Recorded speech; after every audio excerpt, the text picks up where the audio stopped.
keep asking questions on Hack Committee. We had one question yesterday as well, Jørgen. Maybe we can take it after your session regarding GPU, but I can ask you after you present it. Yeah, sure. No problem. Yeah, I think you can start. Yeah. Hi, everyone. So as I just said, we're changing track a little bit. We're going to talk about how to use GPUs on our clusters. And for these 2 sessions, I won't introduce GPUs too much, other than saying that they are GPU stands for Graphics Processing Unit, and it's an acceleration hardware component that is installed on some of our clusters, and we'll see which one of them, and we'll go into a bit more detail there. But for these 2 sessions, we sort of expect you to know a little bit about GPUs, or at least be motivated to want to use GPUs. And we'll then, what these 2 sessions will then do for you is to show you how to use GPUs on our system. Dania has already said my name, of course. My name is Jørgen, and I'm the team lead for the GPU team here at NRIS. And our job is mainly to help you, the users, get started using GPUs. So I said I wouldn't introduce GPUs too much, but maybe it would be good to just give a little motivation to why you would want to use GPUs. If you never heard about the concept before, this session might be a little bit boring, but maybe I can entice you to want to do a bit more research into GPUs for your applications. And for that, I'll use this table here. And I should also take inspiration from Sabri to sort of introduce where we are. So I'm on our documentation page, documentation.sigma2.no. From there, you can scroll a bit down in the menu to our tutorial section, and there we have a short introduction to using GPU compute. And that's the page that we're looking at now. So scrolling down a bit here, we have this handy table that shows a bit of performance statistics for the CPU on Betsy, which is Betsy is our biggest and also newest clusters. So you would expect the CPUs in Betsy to sort of be the highest performing CPU that we have, which it is. That's the case. We also have 2 different GPU cards. So our cluster Saga has the NVIDIA P100, and that's a slightly older card, but it's still, as you can see from the table here, it's still quite performant.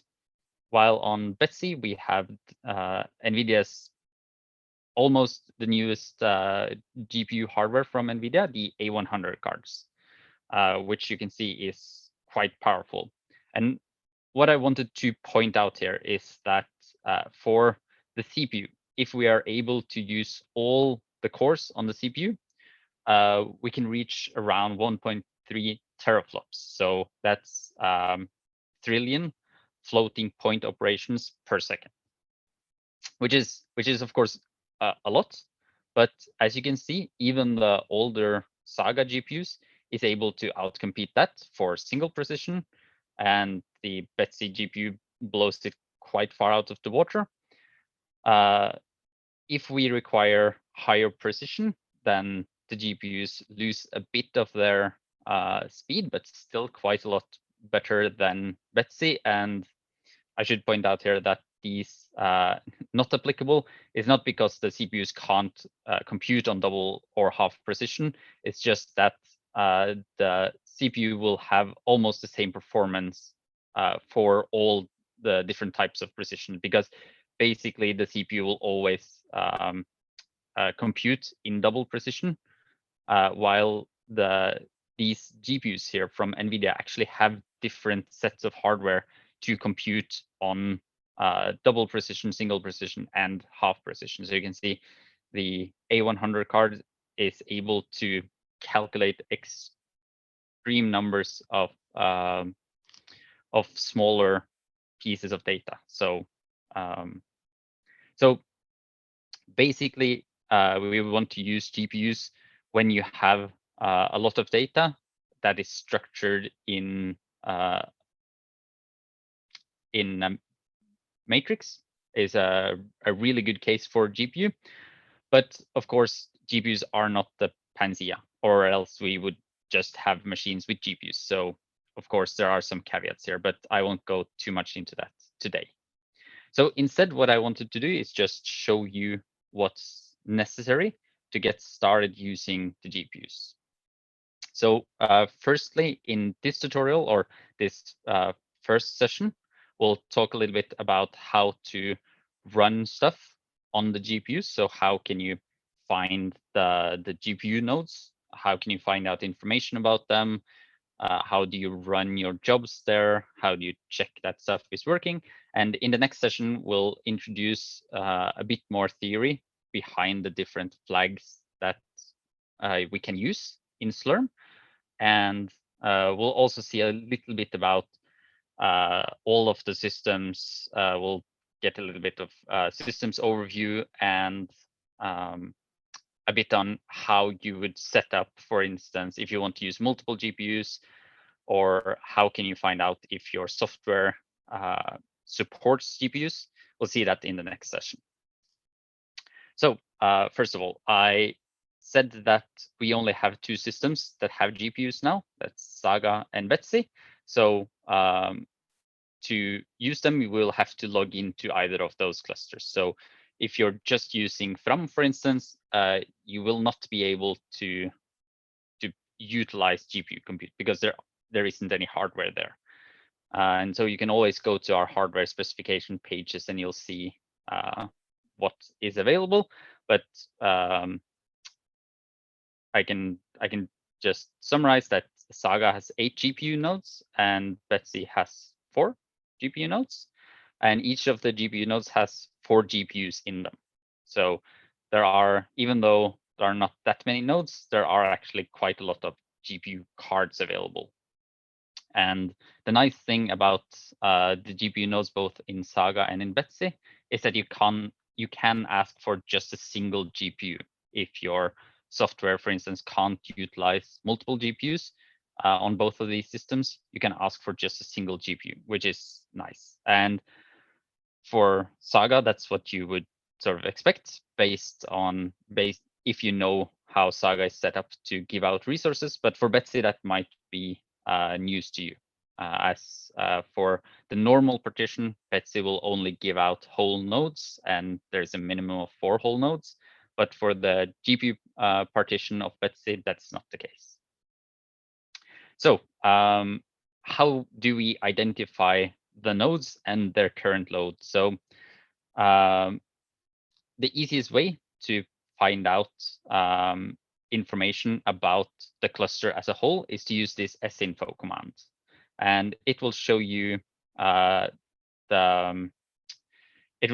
some details about the partition itself. So what I'm highlighting here in blue is the time limit for the normal partition. So we can see that for normal partition on Saga, you can only run for 7 days, while for the big mem partition, it's 14 days, and it's actually the same for the acceleration partition, which is the partition that we are interested in. Then you can see the number of nodes, and as you can see, it's a bit broken up here, and that's because these nodes in the normal partition, for instance, are in different states. So reserved means that they are running jobs on the whole node. So we can see that node C1-1, for instance, is fully occupied. So we can't run anything more on that node. While C5-28, it's in the mixed state. So that means that some of the resources of C5-28 is currently occupied, but we could allocate more to that. But as I said, we're interested in the Excel partition. And why is that? Well, it's because of how we have set up Slurm in our partition, or in our clusters, I should say.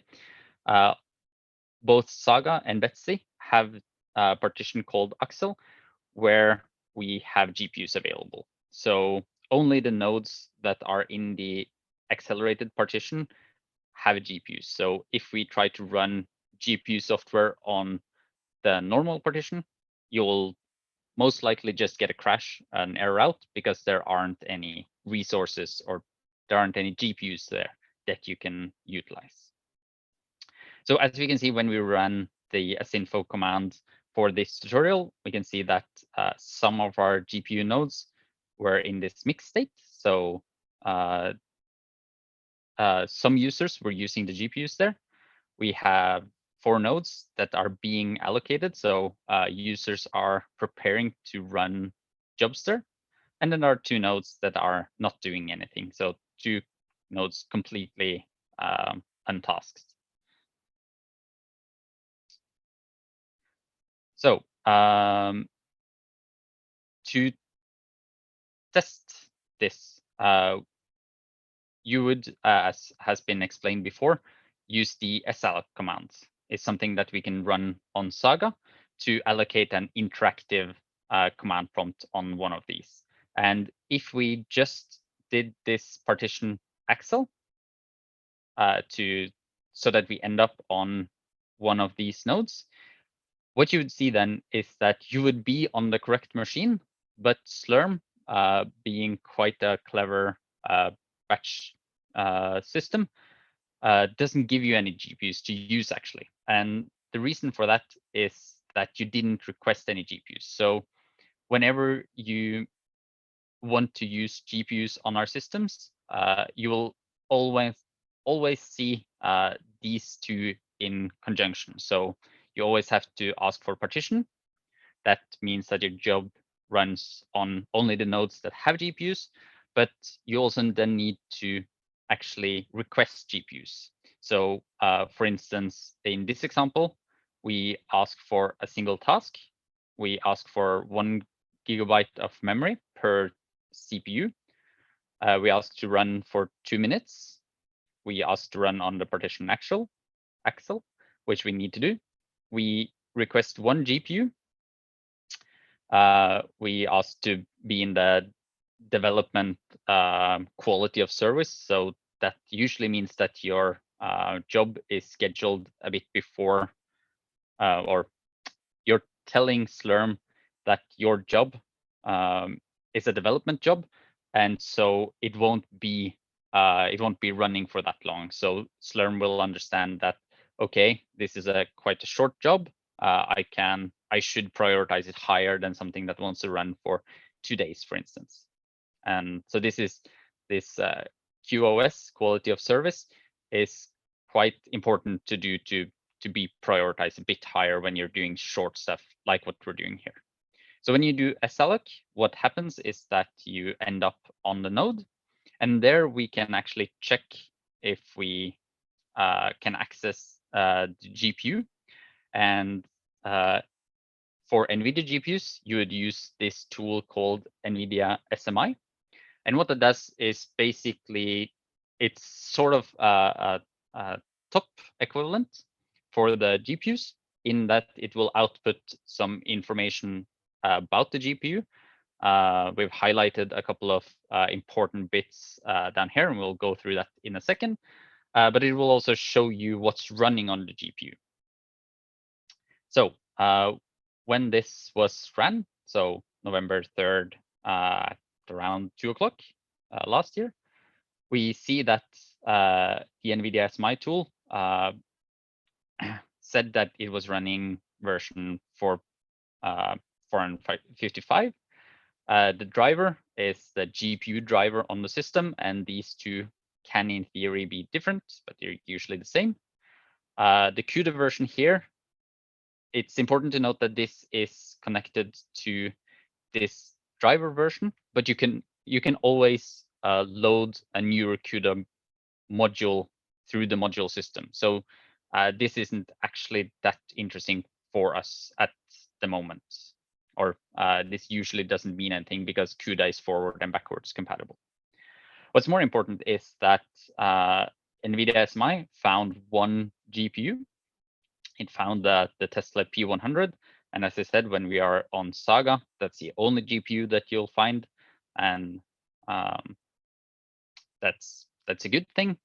We can see from the other information here that apparently this GPU doesn't have anything in its memory, and there's nothing using this GPU.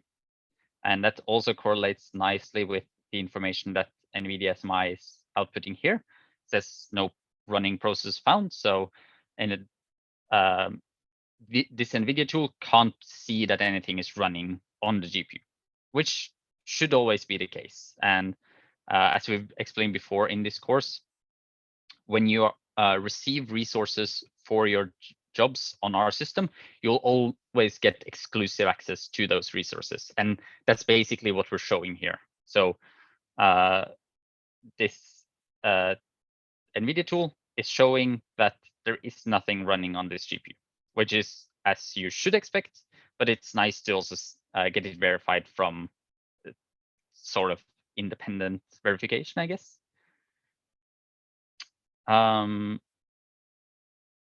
Yes, so we've basically seen now how to request GPU resources. So you always need this partition Excel. You then need this flag -- GPUs, and this number behind there is, of course, the number of GPUs, and you can set that to be a number between 1 and 4. And we'll see other flags later that you can use to what should I say, to specify further what you mean by the number of GPUs you'll get. And we'll see, especially this will be interesting in relation to this -- ntasks, because as we'll see later, we can ask for GPUs depending on the number of tasks that we request, so that we can set up, for instance, MPI jobs where each MPI rank has a separate GPU. But for this session, let's continue a little bit by just showing you how to get started with CUDA, and we won't go into the programming side of this. I'm more interested right now to just show you how to compile and run stuff on our system. So if you're interested, I would highly recommend to just continue following along on this tutorial at home after the session. And here we have explained what all of this means. And of course, NVIDIA has great tutorials and books on this topic as well. But suffice it to say for now that what we're showing here is a CUDA program. So it does a very, very simple vector addition, which is the hello world of GPU software, if you're familiar. And as we can see from these sort of strange incantations at the start of this function here, this is not normal C or C++. So this must be something special, and it probably needs a special compiler to actually run it. And that is, of course, the case. To compile CUDA programs, you need the CUDA compiler, or NVCC, so NVIDIA CUDA compiler, to be available. And to get a hold of that compiler, what you would do is you would load module CUDA, and we've seen earlier today how to find different versions. So we won't go through that here, but in the next session, we'll show you how to recognize and spot GPU-aware software. But CUDA will always be GPU-aware because that's what it's for. So in this example, we're loading version 11.11.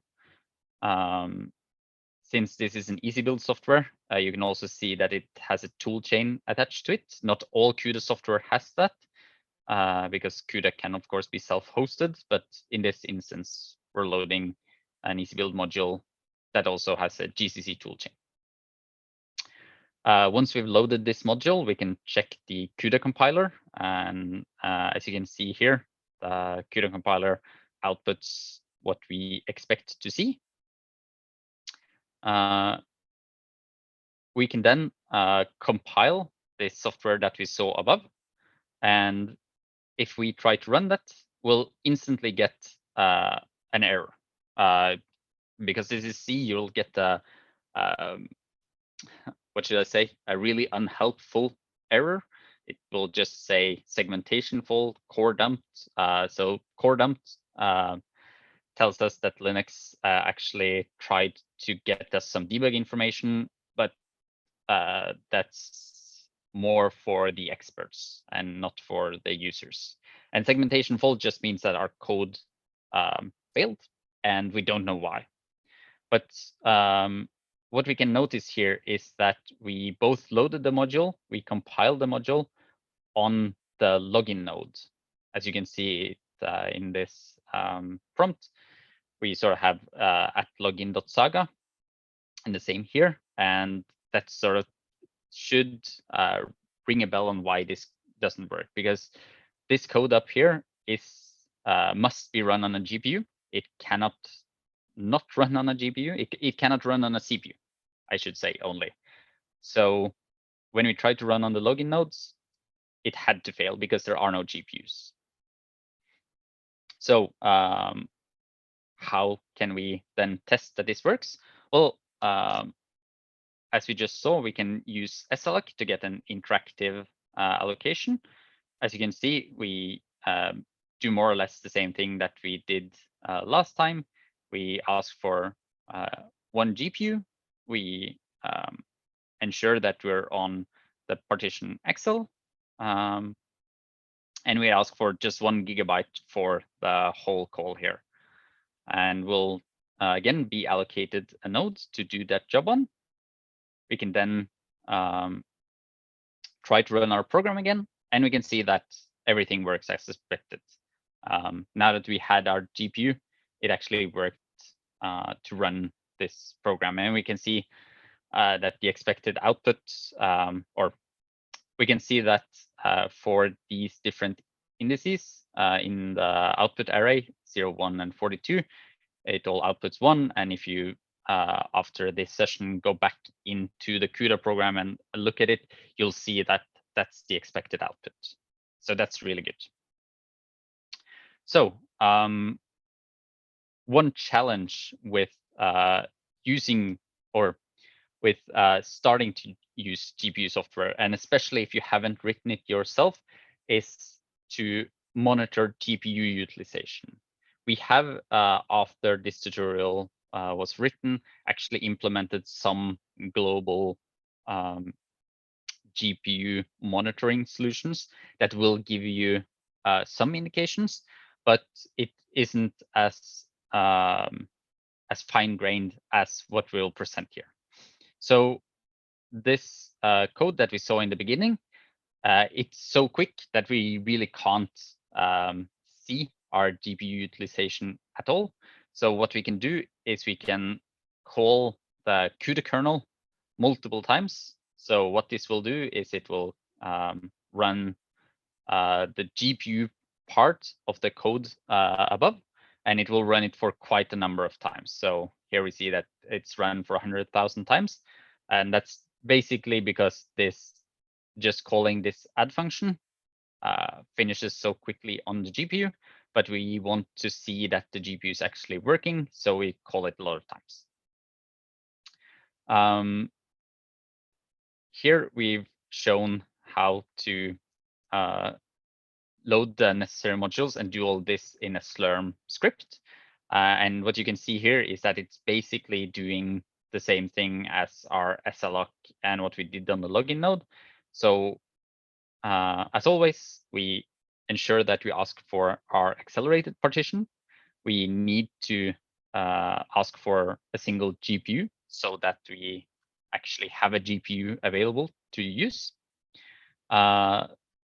We set up the job environment, as you've seen probably a million times already. We load CUDA, And then to be a good support ticket writer, we do module list so that we can, if there is an error, it's easy for support to spot which modules are loaded, so on and so forth. We then compile our program, and this is a good thing to do if it's a quick compile, especially when testing, because when NVCC, the CUDA compiler, has access to the GPU, it can do a couple of extra steps for you, so to say. NVCC will identify the GPU and optimize this CUDA code, especially for the GPU it detects. We can tell NVCC to do the same thing manually, and that's shown in other parts of our documentation. But suffice it to say, for simple jobs such as this add kernel, it's nice to do it here. And lastly, we just run it. So if we run this job, we wouldn't actually, or we would get some GPU monitoring, but we wouldn't get a lot of fine-grained information.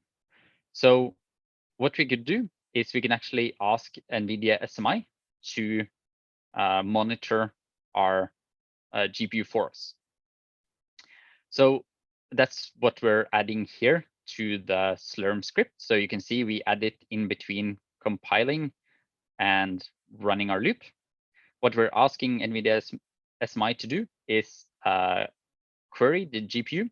So it will output timestamp, it will output GPU utilization and memory utilization. And it will query the GPU for that every second. It will output in a nice CSV format, so it's easy for us to read that. And lastly, it would output into this CSV file. And this you can call whatever you want, but it's good to link it up to the Slurm job ID so that you don't overwrite the CSV file that you want to remember. Lastly, what you can notice is that we append this ampersand at the end of the command. And what that does is basically run this in the background. So when the this batch script is run, this will start executing, but bash will immediately go forward to the next command. It won't wait until NVIDIA SMI is done. And that's good because NVIDIA SMI has been told to do this for forever.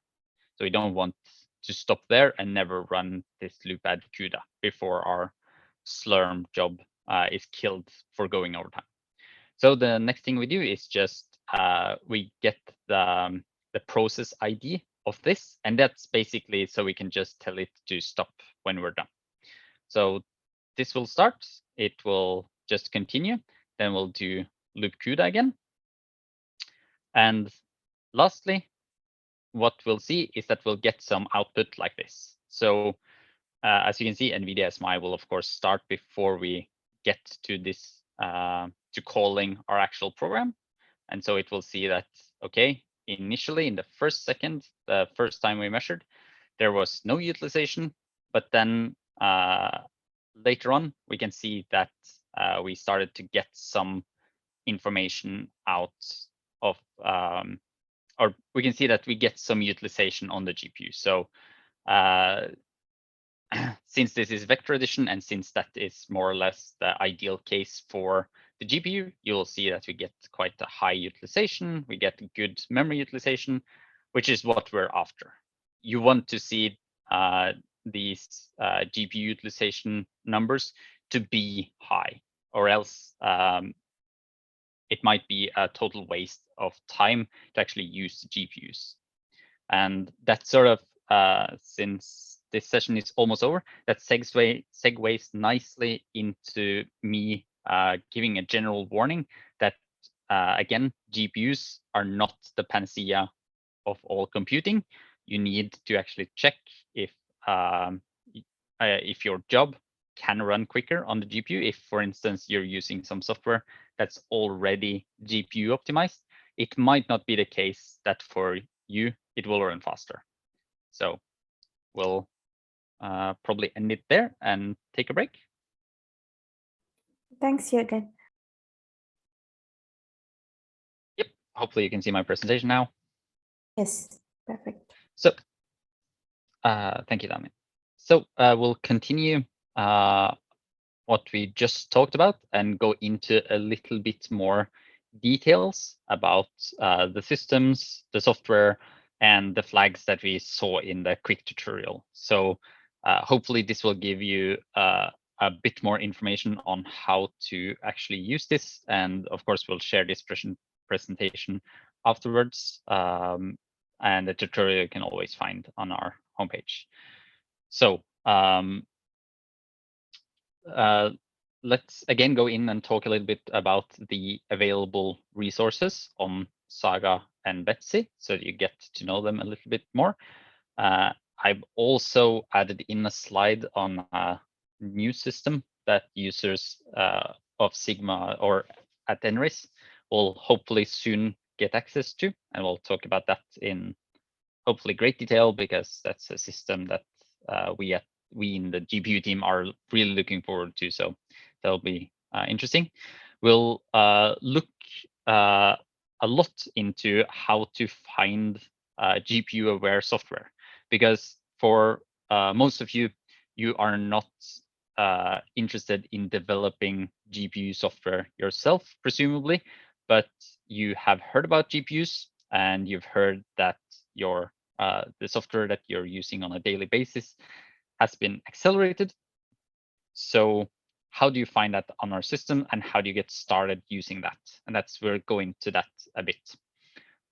We'll see a bit more on these batch system options. So we saw in the last session that you had to specify the partition to always be on Excel, and you had to use -- GPUs to actually get access to them. And we'll see some more of these options now.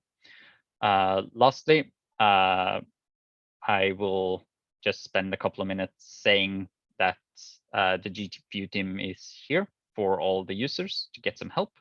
And all of this information you can find summarized at our documentation page, of course.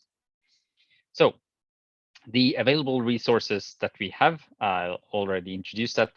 It's on Saga and Betsy. There are 8 GPU nodes on Saga and 4 on Betsy. What's nice about the GPUs on Betsy in comparison to Saga is that they are linked with what's called NVLink. What that means is that the GPUs can transfer data between each other without actually communicating through the CPU. So on Saga, if you ask for 2 GPUs and you want to send data from one GPU to the other, the data has to be transferred from GPU 1 to the CPU and from the CPU to GPU 2. You can't do it any other way on Saga. But on Betsy, if you program everything correctly, then you can actually say, I want to send data from GPU 1 to GPU 2, and it can just go directly over the NVLink, and that's much quicker. And so it's much quicker to share data, and you can also then do a lot of clever optimization tricks, stuff like that. So with all that said, what that basically means is that if you want to use multiple GPUs, or you need to use multiple GPUs, for instance, if you're using TensorFlow or PyTorch, then Betsy not only will be a lot quicker than Saga based on the newer GPU generation, but also from a communication overhead, so to speak. And it's really important for me to emphasize again that in both of these systems, the granularity that you can ask for in Slurm is down to 1 GPU. So again, for Saga, that is to be expected, since the granularity there is down to 1 CPU core as well. But for Betsy, that is slightly different from how the rest of Betsy works. So that's really important to emphasize again and again. And also, I want to say this here, and I'll repeat it probably several times. If your software can utilize GPUs and you notice that you get a big speed up from that, and you feel that we don't have enough GPU resources, please get in touch with us, because Well, because of the next slide page, of course, and also because we are in the process of documenting our GPU usage. We're monitoring what users are actually using, queue lengths, so on and so forth. And with this information, we'll be able to much better tell or inform our system purchases for the future. So if we need more GPU resources because more people are using it, then knowing that people would want to use even more resources gives us more information to better find a system that's useful for you. With all that said, let us introduce LUMI-G. So this isn't actually a system that will be installed in Norway. This is actually a system being installed in Finland at the moment. And what's particularly interesting here is that all of the performance of this system will mainly come from GPUs.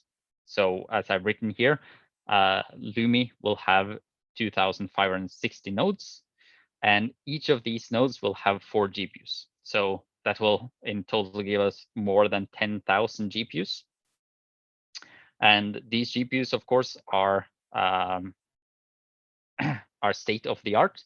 They aren't even available for purchase yet. AMD is even having trouble actually producing them for this system, and that's why this system has been quite delayed. But nonetheless, once this system gets up and running, it's a hugely powerful system. It will be the most powerful system in Europe, and they're aiming for top 3 in the world. And the way that they're doing this is that each GPU has 128 gigs of memory for the GPU itself. There is a lot of stream processors, which is the same as CUDA cores in NVIDIA parlance. And what's also really interesting here is that each of the GPUs are connected to the global interconnect. So if you say if you want to use more than 4 GPUs at a time, you can ask for instance, 2 nodes of this system. And if you then need to do communication from GPU to GPU, if that communication has to go from one node to the other, you don't need to send the data from the GPU to the CPU over the network to the other CPU, then from the CPU to GPU. You can just do GPU to GPU transfers directly over the interconnect, which is a really interesting performance characteristics of this system. Being that this is not the national system in Norway, NRIS or Sigma 2 has access to about 2% of this system, which is still quite a lot. So if you want to start using that, again, get in touch with us. And if you need more resources than what we can provide you on LUMI, for instance, if you have large machine learning jobs, then you can apply to EuroHPC-JU, so the European High Performance Computer Joint Undertaking. And there you can request even more resources for this system. And as I've written in the last sentence here, we can also help you with the application process. So if you, for instance, a good way to start using LUMI would be to start to use some of the resources that NRIS has available to it. Once we then find out that you can scale up to even more resources, we would then help you write an application to EuroHPC-JU. And if that would then be granted, you'd get access to a lot of compute power. That's a sidetrack. Let's instead talk about modules. So we saw in the last session that we wanted to load CUDA to compile specific CUDA code. But as I said in the introduction here, what you're probably mostly interested in is I have some other software that I think is GPU optimized, and I want to check if there is a version of that available. And to do that, I've tried here to list out the different tool chains or additional suffixes that you might see in the module system. So for instance, if you search for your software and you see a -CUDA some version, then that means that the software is directly built against CUDA. And so that's a really good indication that you have GPU support for NVIDIA hardware. You might also see that the toolchain is what's known as GCC CUDA. And that means that the software is built with GCC and CUDA. And so it's very likely that there is some optional acceleration that has been enabled. And what you'll often see is that you'll find two versions in our on our cluster, one with just GCC and one with GCC CUDA. And that means that the one with just GCC is not GPU optimized, while the one using GCC CUDA is actually GPU optimized. And then further, we have FOSS CUDA, and that's completely similar to GCC CUDA. It just means that we have a couple of other libraries as well. So I've listed them up here: OpenMPI, OpenBLAS, and a couple of more. And again, you'll see the same thing as with GCC CUDA. You'll probably see two versions. You'll see FOSS and you'll see FOSS CUDA. And if you paid particular attention to Sabri's last talk when he was loading R, you would see that he actually had two different R versions that he could load with the same version. And one was FOSS, which was the one he loaded, but the other one was FOSS CUDA. So there you would actually have, if you then load the FOSS CUDA version, you would actually have R that's optimized to be able to talk to the GPU. It doesn't mean that R is only running on the GPU, it just means that R can talk to the GPU in that version. The other one is optimized to just run on the CPU. And lastly, if you see that the software is built against PGI or NVHPC, so NVIDIA's high performance compiler, that's also a good indication that this supports running on the GPUs. So look for CUDA, GCC CUDA, FOSS CUDA, PGI, or NVHPC. If you see any of this, then it's very likely that your software supports it. So how does that actually look? I've tried to give you an example here. Here I've used software that most of us load quite often, OpenMPI. What I've done is I've just logged into Saga, done module avail OpenMPI, and we get a lot of different versions. I've trimmed this list, of course, down a bit. But what we can actually see here is that we have multiple of the same versions, and we have a couple of different tool chains here. And so with some highlighting, we can actually see that there are two GPU-aware versions of OpenMPI. So one using PGI and one using GCC CUDA.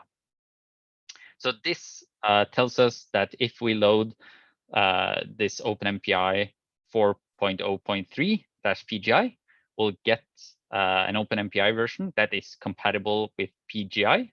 And so it should support GPU-aware MPI primitives. And the same is true for 4.0.5-GCC CUDA. Here we have an OpenMPI version that is directly compatible with GCC CUDA version 2020B.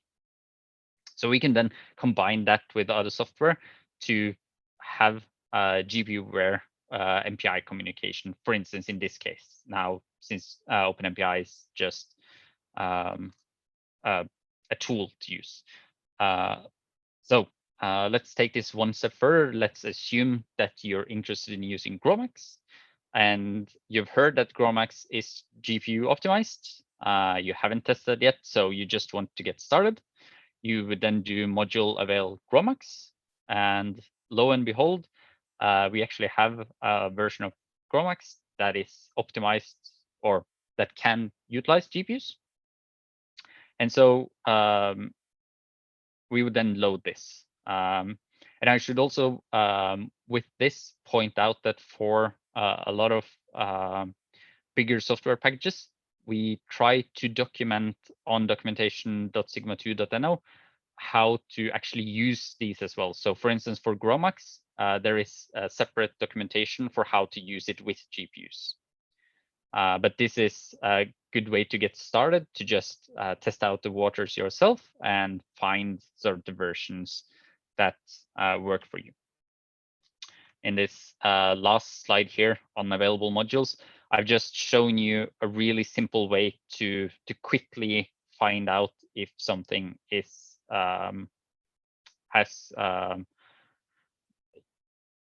if the software is GPU aware, I should say. We do a module avail, but then we just pipe the output directly into grep, and we search for CUDA. And what I've done, especially here, is that I've asked module avail to do -W80, which tells module avail to output its list in a terminal that's just 80 wide. And 80 comes from just random testing on my part, because I wanted module avail to just output in a single column downwards, so that grep would output only a single version per line that it actually finds. So if we didn't do -W80 here, you could potentially see one CUDA-aware version next to a non-CUDA-aware version, because module avail has printed in 2 columns. So that's a neat little trick that you can use to quickly find GPU-aware software. So we, in the last session, showed you how to use the partition Excel and GPUs to ask for interactive sessions. And you will always need to ask for partition Excel. I can't say that enough. That comes up more than you would guess. But in addition to that, we also saw that we actually have to request the number of GPUs that we want. It's not enough to just run on the accelerated partition. We actually need to tell Slurm, the batch system, how many GPUs that we want. And here I've listed all the different options on how you can do that. So let's talk about them, each of them. So --GPUs is just the number of GPUs. And what that actually means is that no matter how you structure the rest of your Slurm parameters, you want this many GPUs. So let's say, for instance, that you ask for one node, you specify --nodes equal 1, and then you say GPUs equals 8.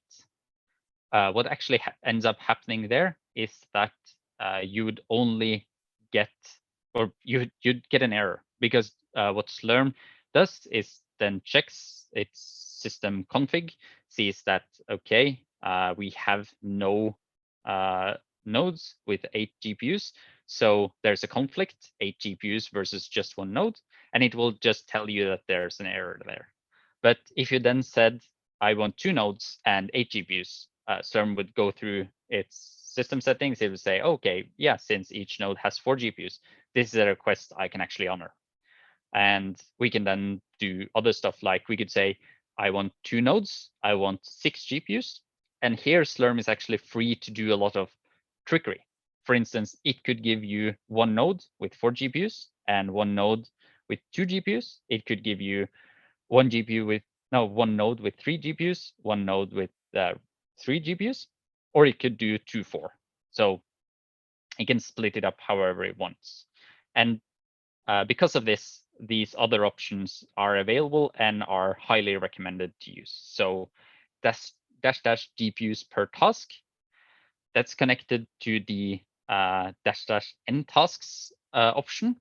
And this tells Slurm that we want X number of GPUs per task. So this is really helpful when you're doing, for instance, MPI,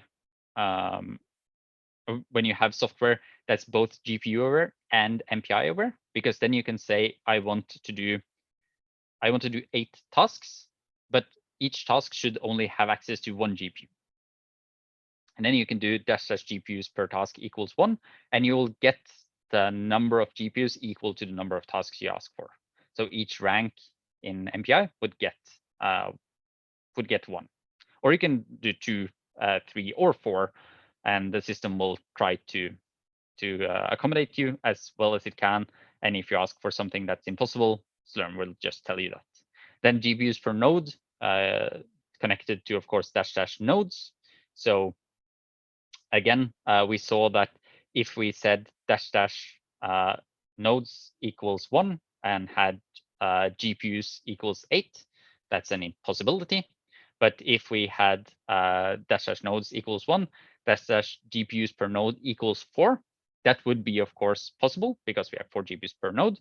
But then if we increased the nodes to 2 or 3 and kept our GPUs per node to 4, we just increase the number of GPUs by the number of nodes. So again, scaling that is connected. And again, this last one per socket, it's more to do with how many CPUs are in the system.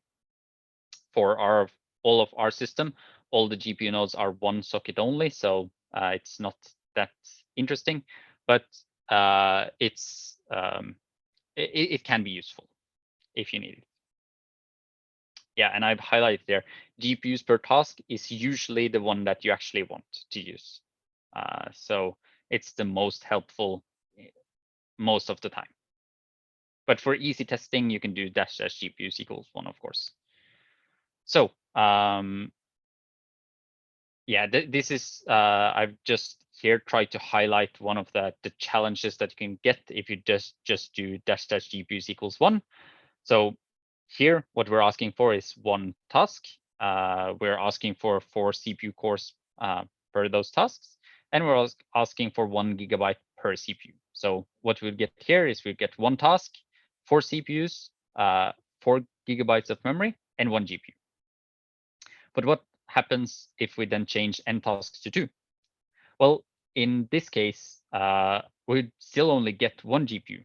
So you could then have 1 task run on 1 node, 1 task run another, but only one of them will have access to a GPU.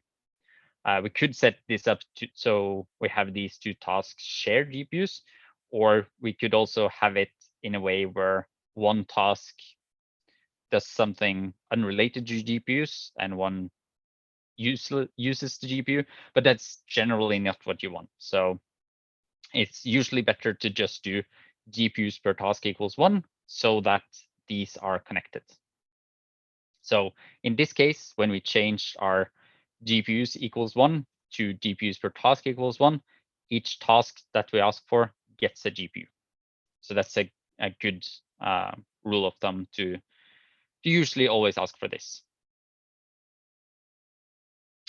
Yes, and that also brings me back to my point about MPI applications. If you always combine n tasks with GPUs per task, that's generally the way to do it. And it's also for most most software that is GPU aware, this is what you want. So for instance, for Gromax, GPUs per task equals 1, and then do n tasks equal how you want this to scale. It's usually the way to go. Yeah, and I've added this MPI GPU template so that you can copy that out and use that for other things later when you have the presentation in front of you. Yeah, so how do you get help? Of course, always check our documentation. We have a lot of GPU software, and since I have a couple of minutes left after this presentation, I'll actually want to go through that once I've answered any questions left. You can always contact support@nris.no to get help.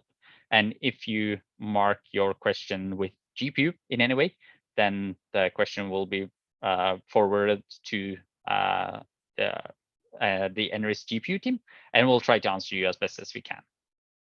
So if you're just curious about what GPUs can do for you, you can ask about that. If you have a special software that you know is GPU accelerated and it's not installed, get in touch with us. We can help you get started with that. if you're developing software on your own and you think that it might be interesting to accelerate it on GPUs, contact us. We can help with that as well. Maybe you've already converted your code to use GPUs and you want to see if it can be done even faster. Contact us for that. We can help you with that as well, hopefully. And lastly, with systems such as LUMI soon to be operational, scaling out of a single node is really important, and we are here to help you with that as well. So that was that. Hopefully there are some questions, or hopefully not, maybe. Let me go to this page so you don't see. Jørgen, before we go to the questions, do you know about accounting? How people are charged for using GPUs? Is it the same way as CPUs? Excellent question, Sabri. That's of course something that I should have included in this presentation. That's an excellent question. And no, actually, it is different. So when you ask for GPUs, you're actually charged for, it's a bit of a complex formula, but generally you're charged for the GPU time that you're actually using. So on Saga, there is the GPU nodes have 20 cores, isn't that correct? Let's do the math together. So what I've done here is, again, I'm on our documentation page, go down to high performance computing and click on the Saga system. There you can see that we have 8 GPU nodes, and these have 24 cores each. What that means, how GPU time is accounted is that we divide 24 by 4 to give us the number of CPU cores that it costs to use a single GPU. So on Saga, the number is 6. So if you use GPU, one GPU for 1 hour, that's accounted for 6 CPU hours. Hopefully that makes sense. So it costs a little bit more, but it's usually, if you're using GPUs correctly, then you get you should get more out of it. But that's a really important thing to note is when you're doing testing, is that not only should your software run slightly quicker with GPUs, but it should also be cheaper than using cheap CPUs. And if it's not, use CPUs instead. It doesn't matter that you shouldn't use GPUs at any cost. You should actually use it only at the cost that makes sense to use it on our systems. Was that an answer, Sabri? Thank you, Jørgen.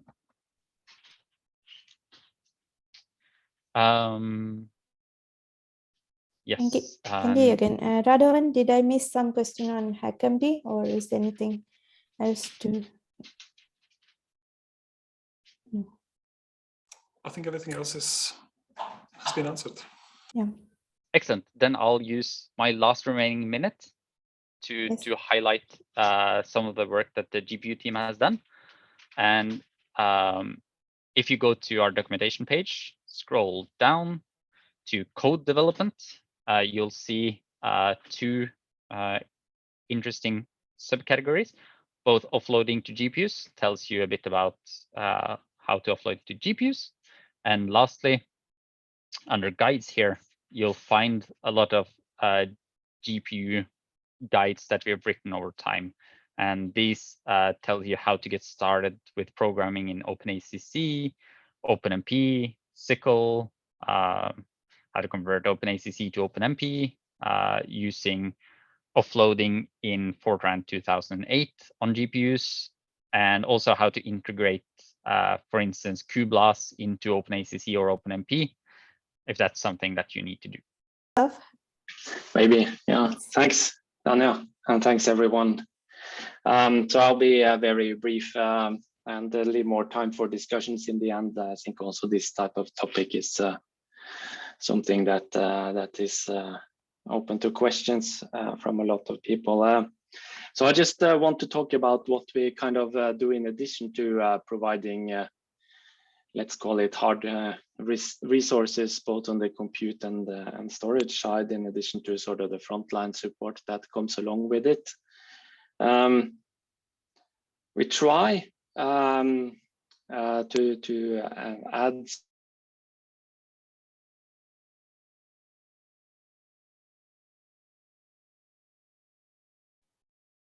Espen?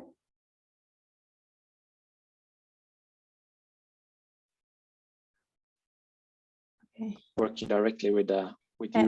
Espen, yeah, we lost you for a few seconds. Ah, you did? Yes. Okay. So let me fix that. I'll just move to the, like so. Okay. So so where did you lose me exactly? The extent support you were talking about. All right. Maybe yeah. you can start with introducing yourself first. Yeah. So so I'm Espen Flage-Larsen. I'm working with NRIS mostly on the topics that I'm going to talk to you about now. I also work in the competence center, but my main position is at SINTEF as a researcher. So what I'm going to talk about now is something that I have also felt is very valuable to me and us. So going on to what I wanted to say, so the extended support is sort of an additional thing that we support, and we believe in the future is something we would like to really expand upon and improve upon, because we do see that that the researchers, the community, also the industry and the public sector requests this. Today it's maybe not so difficult to get hold of storage and compute resources with all this cloud infrastructure going on, but to obtain sort of the detailed competence you need to assist you in the process, for instance, improving your software or making that compatible with say HPC type of use and scaling that, etc., is something that is not so easy to come by and typically costs a lot if you want to buy that in the open market. So at NRIS, we would really like to offer this as a service, and this little session is all about that, what it is. So it is everything that is sort of past the first line support that needs a little bit more involvement, both from your side and from our side. And it's rather general what you can get help with, but what we have typically done in the past is that we want to very often look into your code and make that ready for HPC. That is something that we typically do quite often. We also try to optimize, for instance, existing code that runs on HPCs so that it runs more efficient. That's a benefit for you and for us and the environment and everything. So that's always good. With the introduction of the GPUs, this has become also a new sort of topic, dedicated topic for us to kind of port codes from the more classical CPU usage to more GPU related things. But it's not only that, it's also further to kind of optimize your workflow, and especially now with the introduction and when now these workflow engines has become more production ready. It is also a little bit about assisting in embedding your application or workflow into this type of framework, so that that one get benefits, efficiencies, increases, and data provenance, and all these extra type of things that we really would like to be sort of a natural thing in modern scientific work, but this is also equally relevant for other end users in the industry and public sector. And what we also can do is that we have fairly tight connections with sort of the general competence area in Norway, for instance, through the universities and the research institutes. And typically when we work on these projects, we come across a sort of challenges that are not necessarily strictly directed or related to numerics and informatics type of things. And then we can lean on that type of backend we have and possibly bring in other people that have the relevant domain knowledge to sort of illuminate the problem further, which is typically often needed when you, for instance, want to optimize or port your code. So that is good. Another thing we also do is that we also try to offer our competence on sort of modern code development and maintenance and these type of things, how you should support your customers, things like this, that you find rather valuable in addition to the hard resources we provide, in addition to the frontline support that comes with it. Just briefly going to mention sort of the frameworks we use in the backend, and you shouldn't really be too concerned about this. We would encourage you to reach out, and you can go to our documentation pages under the Getting Help Extended Support, and there you'll find the reach out thing you can press. And then send us an email, and then we can figure out in the back end which kind of framework this is suitable to, and typically this could evolve over time as well, from something rather short, simple, to something that is more detailed, advanced in the end. So we have the extended user support, which is typically kind of like a few weeks work, and then we have the advanced user support, which is a few months maybe.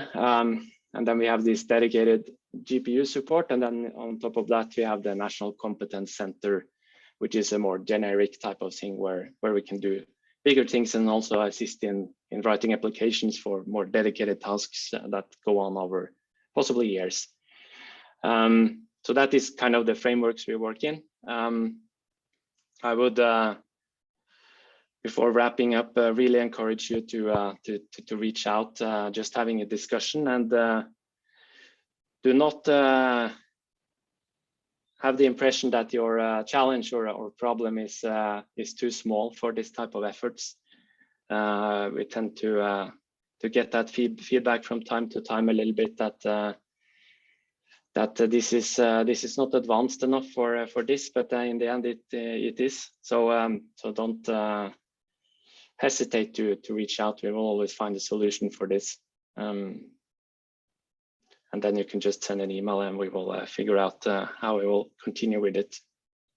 So I think, Dania, that I will just wrap up with this. And then we can do discussions and questions related to this or other things. Yeah, Thanks. Thanks, Espen.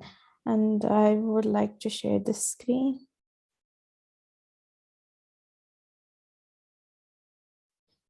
Yeah, thank you. This was the final session of today. We will continue our Q&A session, and we will take some discussion we had during the software installation session, which we left because of time constraints. I would like to mention, before we start the discussion, I would like to mention we have this monthly Q&A session, which will be hosted on June 14th, where you can meet most of our staff and ask questions and ask help or resolve your problems. So this is a very informal way of meeting up, and it will not be recorded. Usually there will be some presentation. Each Q&A session, there will be some presentation first 10 minutes. So it's a nice opportunity to interact with the NRIS staff and ask for help. So one more thing I would like to mention, and thanks for joining us, but it would be nice if you fill up this post-workshop survey. We will look into it, and when the next semester, when we plan some courses, we will take care of, consider all your suggestions. So please fill this post-workshop survey. And if you have any specific comment on today's session, please add it on bottom of the page where we have this feedback day 2. One thing you thought was good and one thing you think we should improve or change for the next time. So that's all from my side before we going further with the Q&A session. Shabli, Jørgen, Radovan and others, shall we start this Q&A discussion with the software installation part we left out, especially about cleaning stuff and the quota limit always happening with the software installation, conda files and all. Yes. Jan, would you like to share your screen and show that your .local folder where it was? Oh, I can do that. Just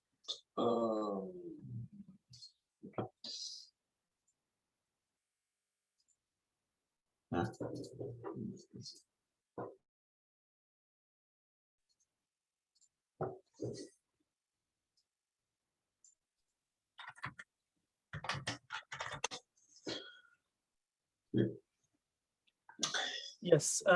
So now, if you load your easy build module that you load before. oh. Yes. And if you can show me eb -- show config, eb -- show config. Okay. So show config.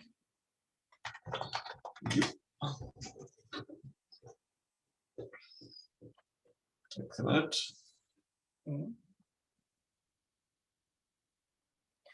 And the place where these temporary files are placed is the place called source path. Can you do a ls for me in that place?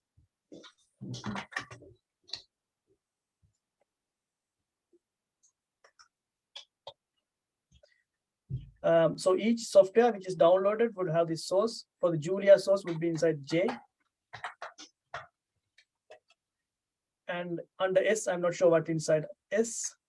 Yeah, there's some other software Yeah. I tried earlier. So Jørgen, I think it is safe to delete this folder and your software will work so that nothing will be affected. So you could show the config how it is, and then just remove this folder altogether, and EasyBuild will create it next time when it wants it. So like this.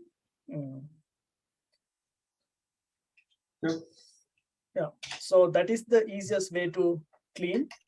You could also specify, for example, the source path. You could define the source path. I placed the link in the EasyBuild help page where you could define your own source path. So you could route to a place like cluster work users $user. So if you can show me that path as well, your work folder, which is a temporary folder. I don't see that. Yeah. What? Which one? Yeah. So I don't see that.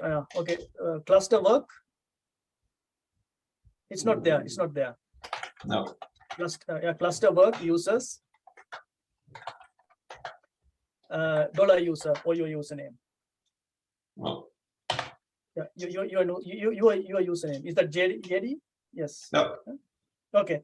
So that is a place where it is cleaned regularly. So this is a good place to keep temporary files. If you want to have your Conda cache, if you want to have your EasyBuild cache, that will be automatically sort of recycled when the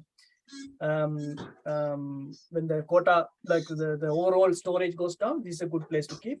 And I see that you very cleverly kept Conda there as well. And this will not be counted against your home quota, but you should not copy things directly from your home directory. Let's say if your Conda directory, if you copy your source directory from your home directory to this place, the quota will still be counted for reason that we discussed last week. Means like the group ownership matter. So you can't just copy things and expect to the quota to be increased. Quota to be not counted against. If you use this location directly or like move things, then it should be okay. And the other thing is when you install this, in the morning we had like a short discussion that we do this on the login node, which is convenient for small packages. And if it doesn't take so much resources, it's easier to interact with it. Like you could see the error messages. If something is not downloaded, you could directly see, you don't have to wait for the job to finish. It's easier.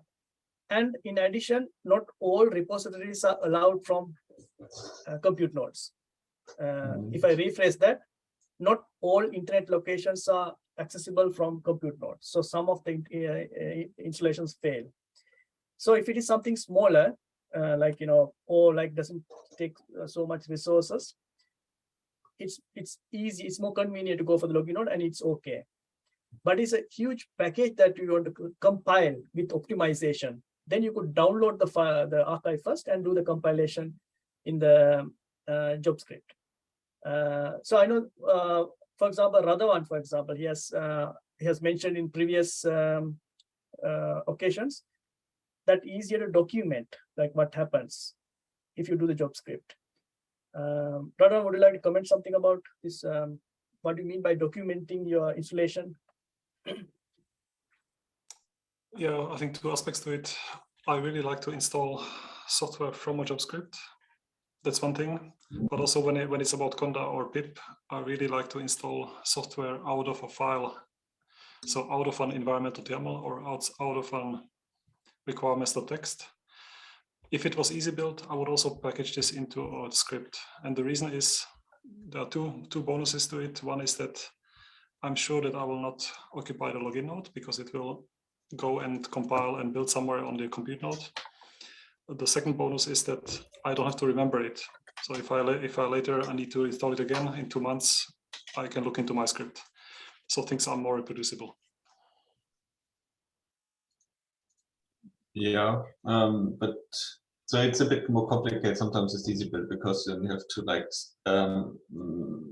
separate the downloading and the installation process, which is possible. You can download the source code with -- fetch, I think, and then it only does that, and then you can do the rest on the compute node.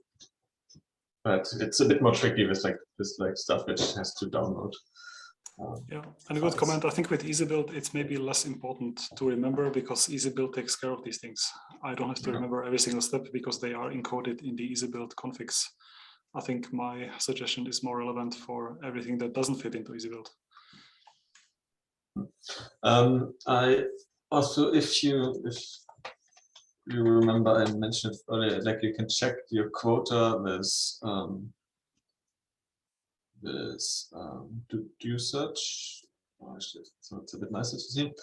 And if you also see that you have like a large number of files in your, especially in your home, because then we have a relatively tight limit of a quota of 100,000.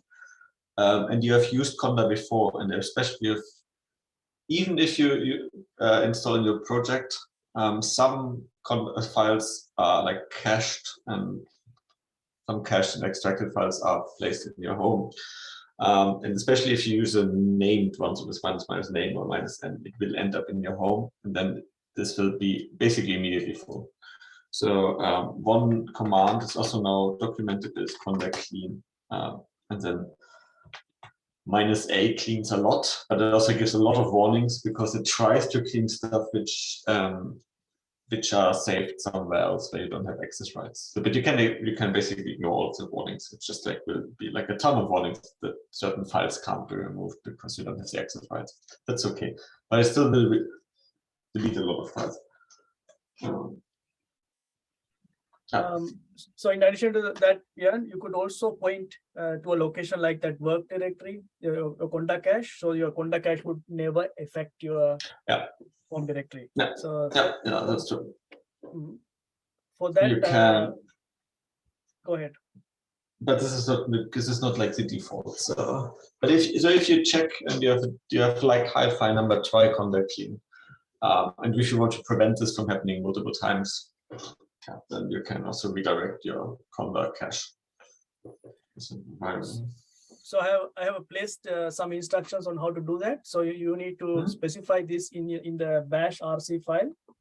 The question number is let's see, conda RC, yeah, bash RC.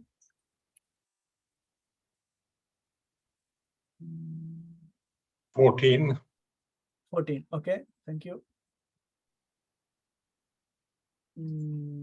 So if you place that line in your bash RC, conda would never sort of infect your home area, which is sort of like when conda comes and keeps things, it's very difficult to find because even the disk du command would not show that, so it's in the heap folder. So if you place that line in your bash RC, then it will automatically move to that location. Yes. So I can copy that. So just this, no conda or something before. You are muted, Sabri. Sorry, it was not conda RC, bash RC. It was conda RC. Then the conda RC. Yeah, okay. Conda RC, yes. So conda RC. If you don't have that, you can create it. But if you add channels like I did before, then it will also work. So here my username is your your Saga username.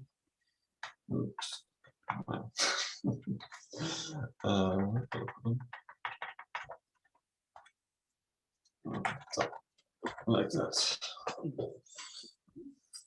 Okay, so people would still want to use it. Yeah, have a look at the other call secondly. Yeah, question 14 describes it.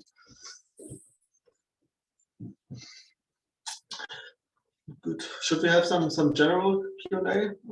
May I ask one question to Sabri and Jørgen about this easy build installation? If I have a job script where I want to install the easy build, if I load the current version of easy build and we are going to change it every 6 months, within 6 months or 3 months. So, but if I avail module easy build, it will show the latest of module of easy build, right? Yes, yes. Then if my script is old, like I was not using it like 4 months ago, since 4 months, so will it still work or with the older version of easy build? I actually don't. Does anyone know? Because do we replace easy build? Usually we only add modules. We almost never remove modules. So if you specify easy build 4.454, it should always be available as long as the server is running. Yeah, if I understand Dania's question correctly, is that if you use a easy build version to install something, if easy build changes, would that affect? Yes. So no, the answer is no. So the easy build is to install things. After that, a package called lmod is handle this loading path. So you don't need easy build after installing. So in order to use it, you need something called lmod to like handle the path and everything. But once you install with an older easy build version, you can continue using it. You don't have to worry about which easy build is current. Okay. The thing is, if I specify specific module, like if I say 4.4.1, still is it still available or just that? Yeah. So it's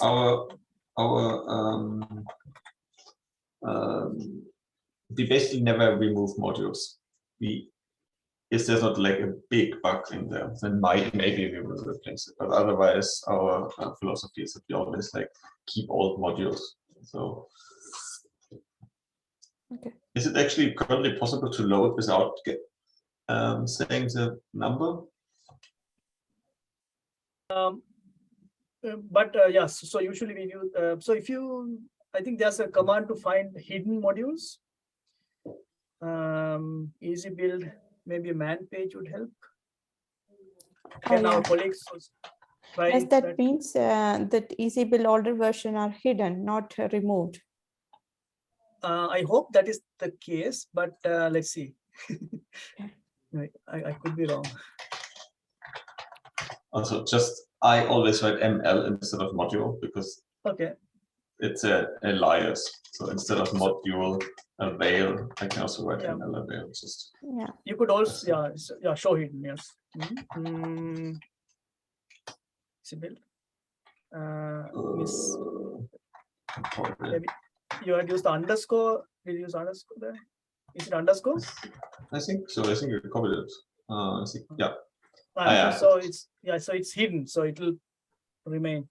I'm very very happy that it was like this. Otherwise, we have to explain ourselves a lot. Thanks.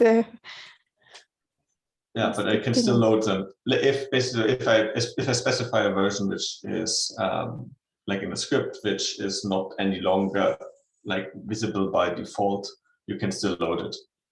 It means just that it's like hidden from the avail and spider output. Oh, but nice to know.